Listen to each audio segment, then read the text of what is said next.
Halo teman-teman semua. Selamat datang di podcast Bicara Kesling.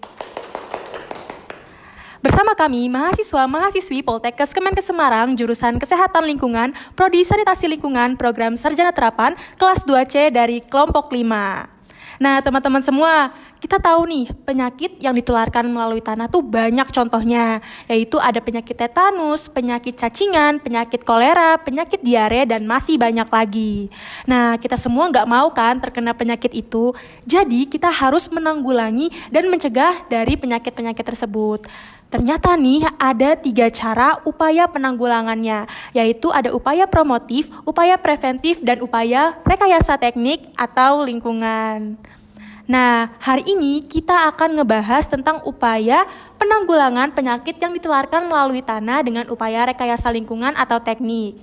Nah, dengan upaya tersebut ada 6 hal yang dapat kita lakukan, yaitu yang pertama, mengubur sampah-sampah organik dalam tanah dan digunakan sebagai bahan pembuatan kompos. Sampah organik dapat diolah menjadi pupuk kompos yang berguna untuk menyuburkan tanah dan mengurangi polusi lingkungan. Tapi nih teman-teman, ternyata mengubur sampah organik tidaklah efektif dalam pencegahan rekayasa lingkungan. Sehingga cara-cara yang lebih baik untuk mengelola sampah organik yaitu dengan membuatnya sebagai pupuk kompos dan menggunakannya sebagai bahan baku pembuatan batako atau pakan ternak. Selanjutnya adalah manajemen pengelolaan sampah. Manajemen pengelolaan sampah di Indonesia dilakukan melalui beberapa sistem, yaitu yang pertama 3R. Reduce mengurangi jumlah sampah yang dihasilkan, reuse menggunakan kembali barang yang masih digunakan, recycle daur ulang sampah menjadi barang-barang baru. Yang kedua ada bank sampah. Bank sampah adalah fasilitas untuk mengelola sampah dengan prinsip 3R sebagai sarana edukasi dan perubahan perilaku dalam pengelolaan sampah. Yang ketiga ada tempat pengelolaan sampah 3R atau TPS 3R.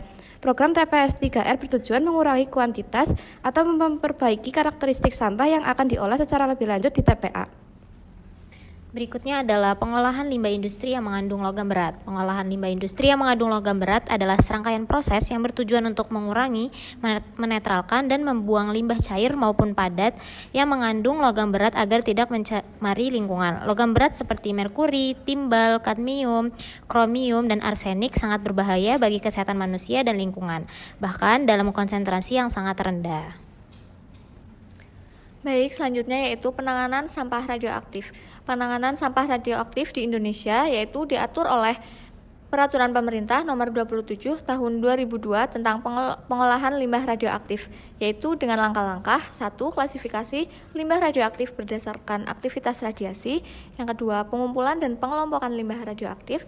Yang ketiga, pengolahan limbah radioaktif. Yang keempat, penyimpanan dan pengangkutan limbah radioaktif.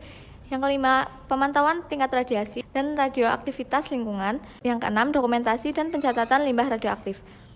Dengan begitu, penanganan limbah radioaktif dapat dilakukan secara efektif dan aman untuk melindungi kesehatan dan keselamatan masyarakat.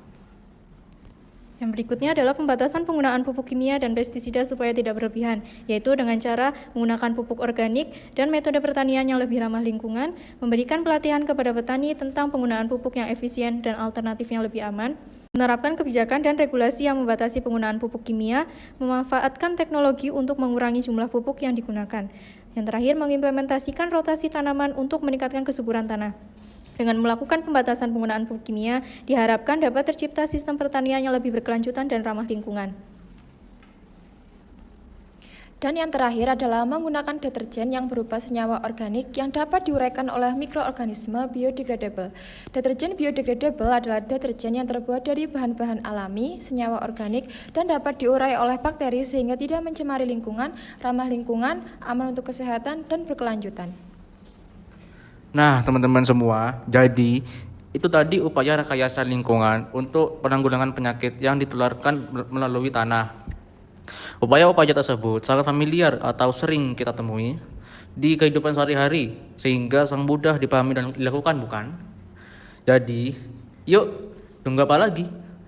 Lakukan dari sekarang untuk tanah yang sehat dan lingkungan yang sehat. Kalau bukan kita, siapa lagi? Sampai jumpa di episode podcast Bicara Kesling selanjutnya. Dadah.